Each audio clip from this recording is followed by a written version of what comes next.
It's September 15th, 8:47 p.m., and it's time for the news wrap up to the extent I can figure out what's going on by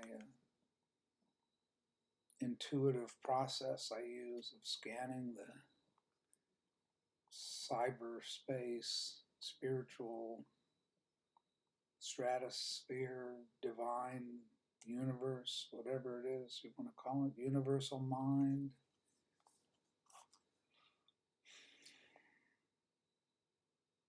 And separate out the fictional Western media version of events and realities from the reality of what's happening on the ground to the people of Africa, Ukraine, Europe, America, for example. Curiously, the Western media just has no real interest in. You can see it on local news. That's where I pick up most of my information, and you can see it on the prepper, so-called prepper sites, which are just people who are in desperate straits and losing their livelihoods or ability to pay for their rents and mortgages. The biggest collapses in the housing market, people's ability to pay for make their mortgage payments. So the loan defaults are climbing up. That's a significant downbeat trend that all of the celebrations that are going on are not taking into consideration, just as they aren't taking into consideration what Europeans and without energy and historic Europe from, I don't know what the situation is in Northern Europe, Sweden, Finland, etc., but I know what it is from Britain and Germany and France, for example, and Eastern Europe. Anyway, I'll just read this because I'm pretty tired. Contrary to Western media reports celebrating Ukraine's stunning victories, there is no real advance going on, and the so-called counteroffensive is now stalled out and static.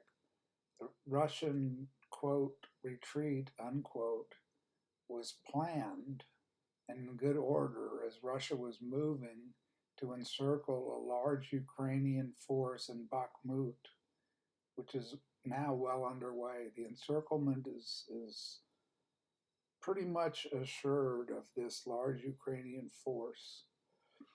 And this force will either have to pull back out of this trap or face losing all of its weapons and all the troops being captured. There's general agreement by detached neutral military analysts that Bakhmut is the key to control of the Donbass, the most important battle in the war in terms of Russian objectives. This would mean Ukraine losing its most important industrial region of towns and cities, their conurbations. Therefore, all the celebrations of stunning Ukrainian military victories are so much Western propaganda. And I don't mean to be, it's not anything I'm celebrating, seeing this reality. I wish it weren't the case. While the Western media propaganda is having the intended effect of raising Biden's poll approval in this country, along with his so-called victories over inflation and potential rail strike being defused and everything else, is just a long list of celebratory dances with James Taylor in the White House or wherever, underground bunker, I don't know where they are. I don't really watch the visual part, I just hear the news. I listen. So it's almost like I prefer the FDR, to be back and just hearing radio announcements. Because seeing the visual stuff is just too horrifying. Seeing the battlefield is too horrifying. I kind of have saw enough of that over the years, beginning in Vietnam.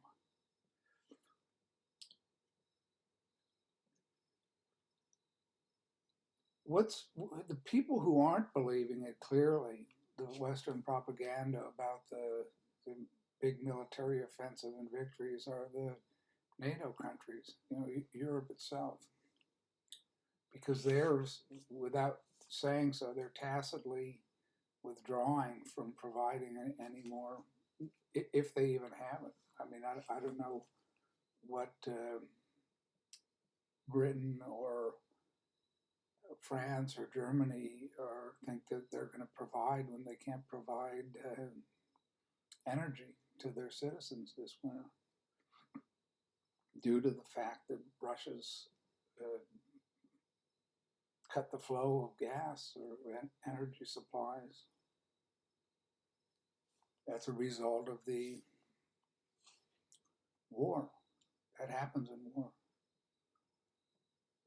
There's one person I follow is Alexander Mercouris, and as he put it, the Ukrainian offensive, plural, are looking increasingly like the offensives Hitler was launching against Stalin toward the very end of World War II.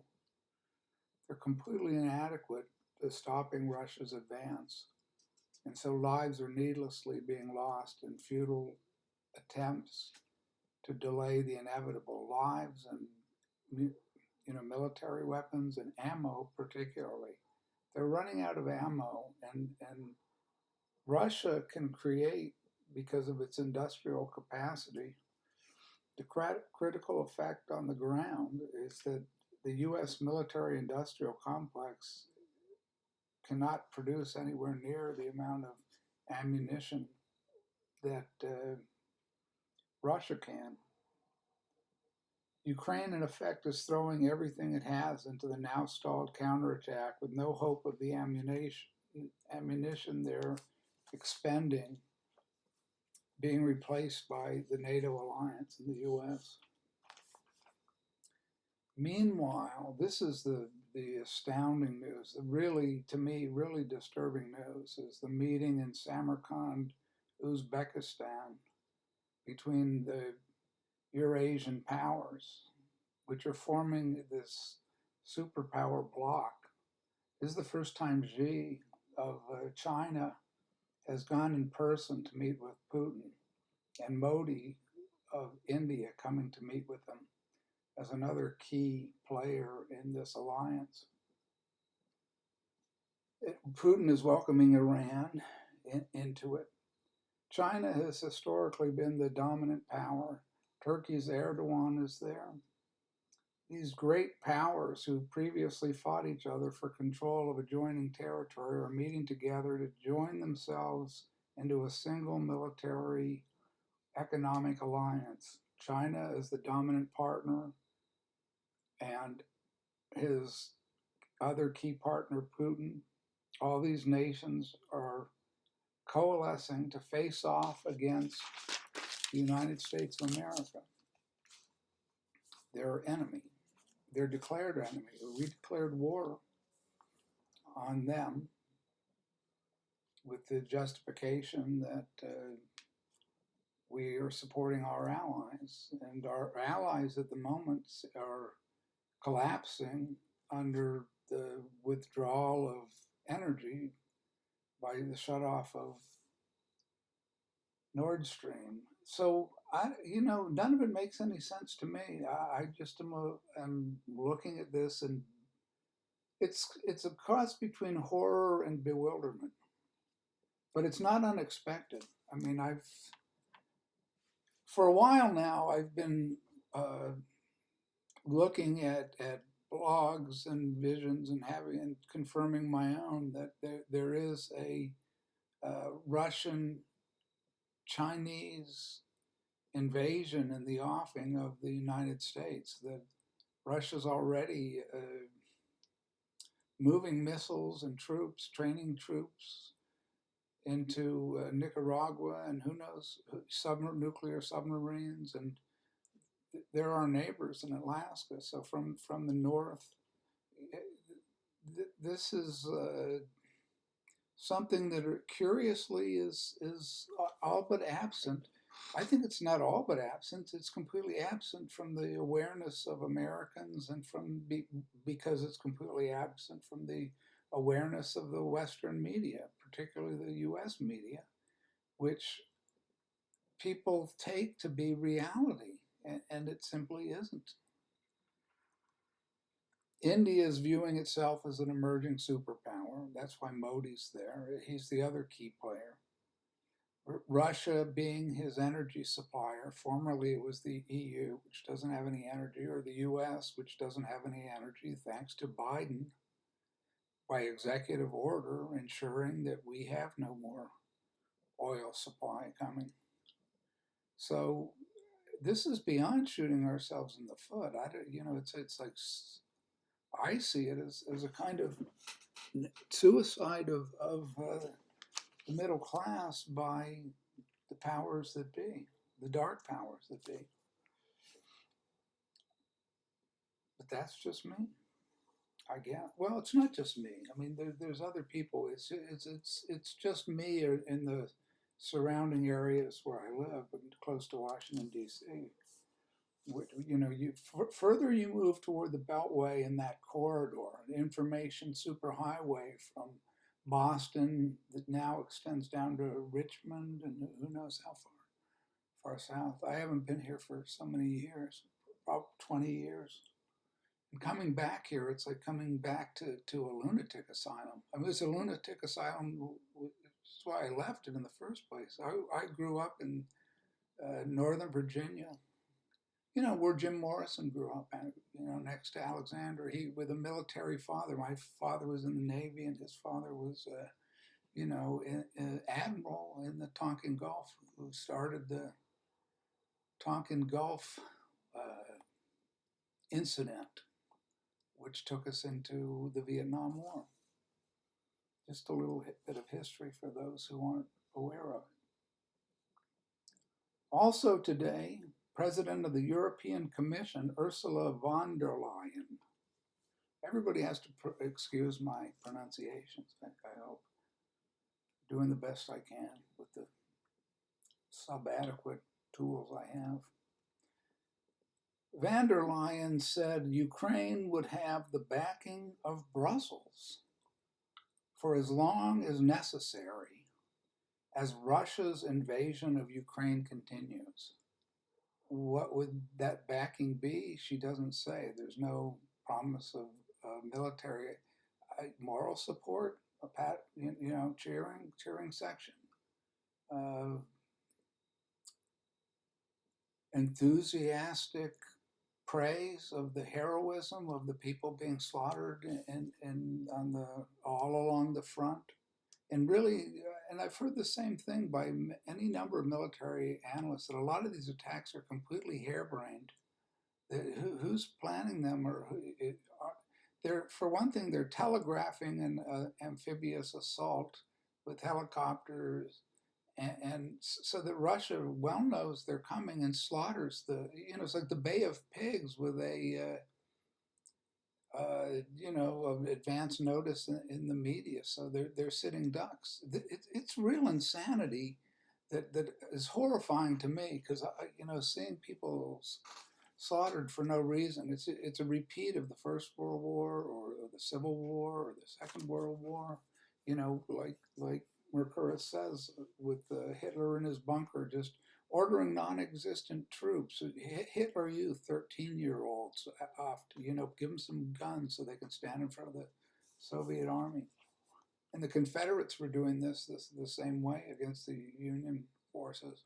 So it's the madness. It's beyond the fog of war that McNamara, foggy brain, talks about it. It's these are all the Harvard geniuses, right? The McNamaras and the Kennedys, the boys of Camelot, Boston.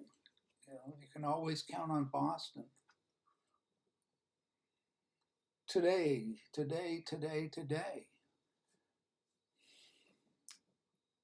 There's no mention by von der Leyen of the Russia being in the process of encircling Bakhmut. That's not happening because the press isn't reporting on it, so it isn't happening. Maybe I'm imagining it all. The purpose of the visit was to announce that Ukraine is now being considered for candidacy in the EU. I'll bet they're just thrilled. If they have a building left standing, you know, then maybe a couple years from now or a year from now, they'll be able to join. And the Donbass region, incidentally, that's where all the industrial production is. That's where they're in the Crimea, where they're bombing a nuclear reactor. That it's and the farmland is well, you can't have in Europe now with their global warming policies, which is what the Netherlands farmers are protesting. You slaughter all your cows because they are contributing to global warming with farting and breathing. So they have to wear masks on their rear ends and their front, and 50% of the herds have to be terminated with extreme prejudice, to use the CIA language, I guess, at least from Apocalypse Now, the mouth of who was it? You know what they were talking to Sheen. Who was that actor? Comment below. No mention of the fact either that from news sources. I checked 2 or 3, you know, of the reports on her visit, you know, in the ceremony with the always these fantastic ceremonies that they give of the heads of state. And they're also impeccably dressed, you know. 3 days ago, it was announced on WION, the Indian news service, that Europe is spiraling into an energy crisis, leading them toward conditions resembling those of medieval Europe. You know, cutting wood and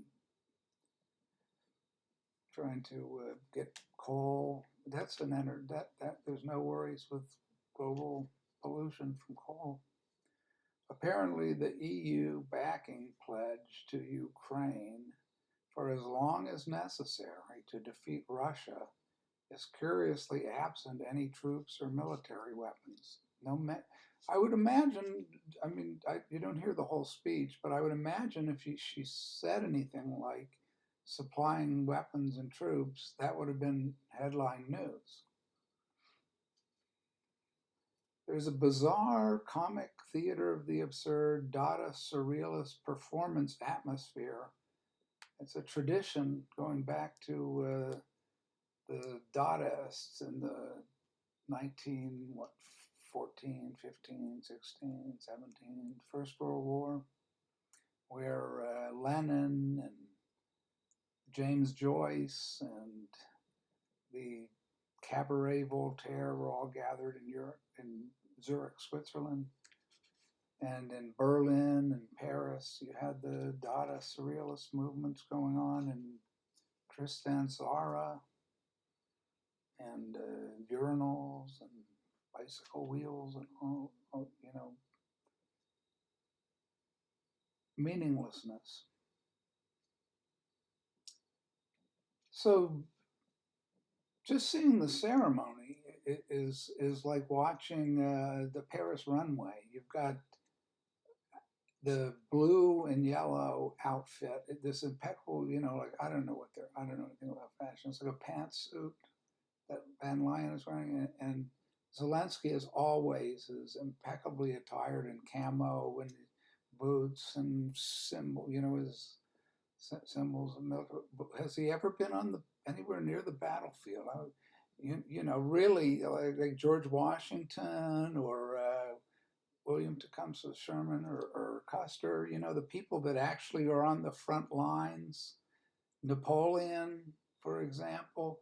Nowadays, you go for Vogue shoots with your beautiful wife, and you're on the cover of Vanity Fair, and everybody's, you know, the pop stars of America and Europe are all, you know, thrilled Bono and Billie Eilish and Paul McCartney and Wings and what's the other name of that group? Paul McCartney and the Band on the Run. Nowhere to run, nowhere to hide. Nowhere to run, nowhere to hide this winter. Why isn't the media paying any attention to this?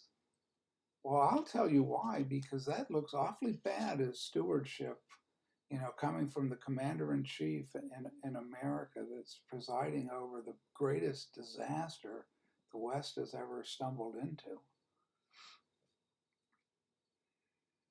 Not to be too critical.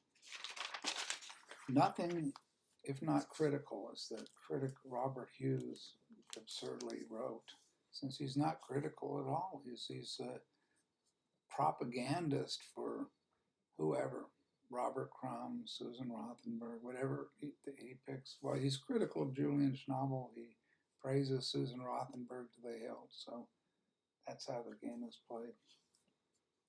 And he ridicules Rothko and Warhol. You show that you're critical of this group, and then you have the identical art star that you're promoting, like a Jeff Koons or a fluorescent tube artist. It's the abstract sublime.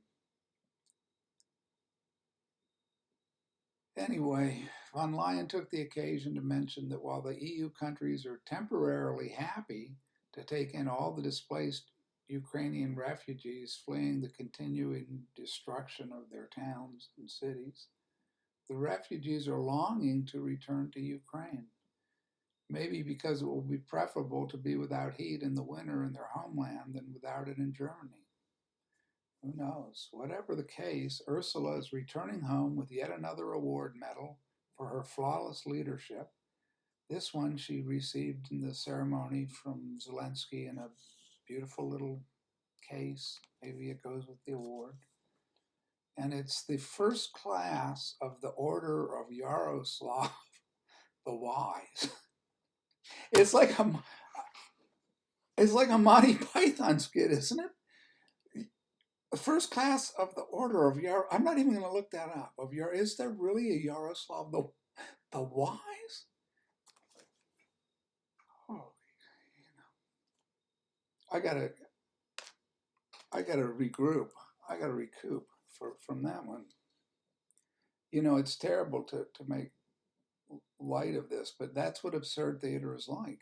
Really, it's like the living theater or the theater of cruelty of Antonin Artaud. We'll get into that at another time. That's in the arts section. This is in the news section. There's also the religious section, the Christian section, the biblical section. So they all intersect, but I can only, I'm only one human. I'm only one person, so I have to do one at a time. If I could if I could clone, that's what I'm waiting for, the new clones, so I can get my DNA cloned, and then I'll have my clone on the other computers, and also be making, like Jeff Koons, they'll make all the art. I'm really tired of making the art. Or Barnett Newman, you just send out, you get it ordered. Ordered the obelisk, the broken obelisk. What's that all about? Barney Newman and his broken obelisk, because there's a lot of obelisks floating around these days, upside down or not. The upside down peace symbol, incidentally, if nobody's aware, that's Jesus upside down. He's crucified upside down, see? Goes like this in his arms. That's a Masonic symbol that the peace movement's wearing, in case you didn't know.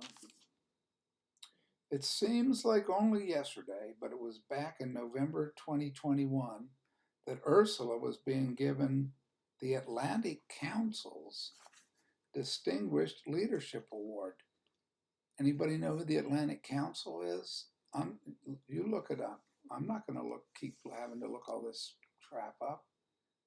Where she announced, we in the EU are about to present a new strategy, not the old strategy. This is a new one. You can see how well it's working too. To connect the world, and it's called Global Gateway. Global Gateway. Gateway to where? Gates of hell is what it looks like to me. And the portal to hell, or the Gates of Hell by Rodin, that sculptor from the late 19th century, French sculptor, Gates of Hell. Anybody know that sculpture? It's all over the bloody place. It's there's one in Philadelphia where the crack in the Liberty Bell is. Freemasonic. Who's a Freemason up there? I have to look that up. And she continues, like President Biden's Build Back Better for the World, Global Gateway will seek to be a multiplier of high standard investment in infrastructure around the world. I just can't wait. I'm getting they're just building an electric car, a bunch of electric car outposts down there. There's nobody at them. I've never seen an electric car around. I wouldn't even recognize an electric car. But I'll be getting one pretty soon because Nancy Pelosi, and I'll slip into my southern accent, Nancy Pelosi. And what's his name? Pete?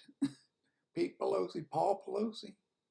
Paul Pelosi, late of Porsche crashing into some shopping mall or whatever. I don't follow the DUI action too closely myself when it comes to there's just, it's beyond my pay grade.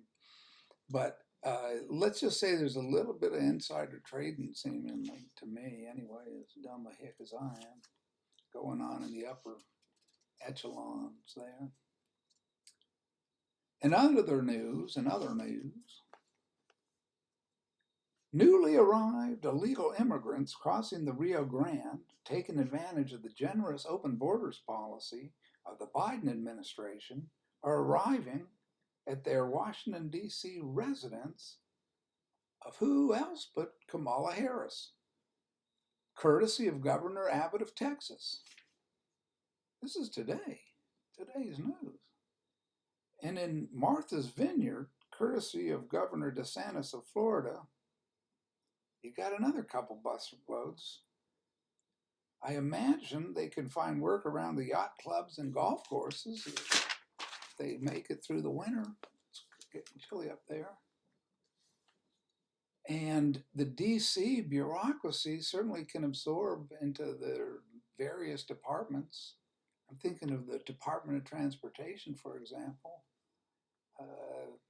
Should anything be needing transport this winter, with all the fanfare about the settled railroad workers threatening to go on strike tomorrow, just in the nick of time. Notice how it's like, this is September surprising. I can't wait till October. The news that there are now only 12 ships left in the port of Los Angeles of the 100 that there were there seemingly only a week or so ago. They've evaporated. What else is coming in? I mean, we're at war with China. Who's shipping any goods that need to be transported? I don't know. I'm a simple country boy. At this point, my head is spinning, literally. I mean, I'm up half the night catching these emanations from the Holy Spirit that are making these exponential connections, all hitting through this neural network in my head, going back to when I was a wee lad in Catholic grade school doing my little comic books and imagining that everybody around me was a robot. Where did I get that idea, I wonder? I don't know. When did the Invasion of the Body Snatchers and the Stepford Wives and remembrance of things past? I would be like Marcel Proust. I think I should write my memoirs. Marcel Proust, who shared a cab, the one meeting between Marcel Proust and James Joyce was they shared a cab together. Now, where was that? Zurich? Paris?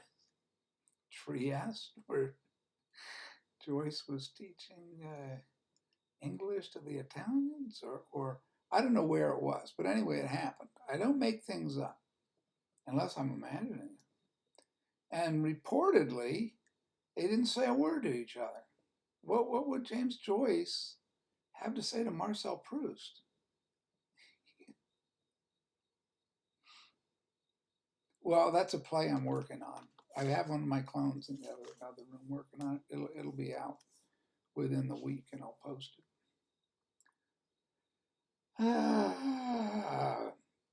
Anyway, getting back to the sad news. I'd like to just mention that this new Eurasian juggernaut is oddly composed, disquietingly so for me anyway.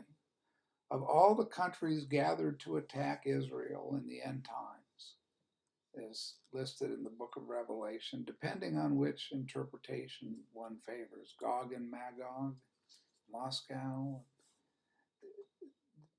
That's for another time.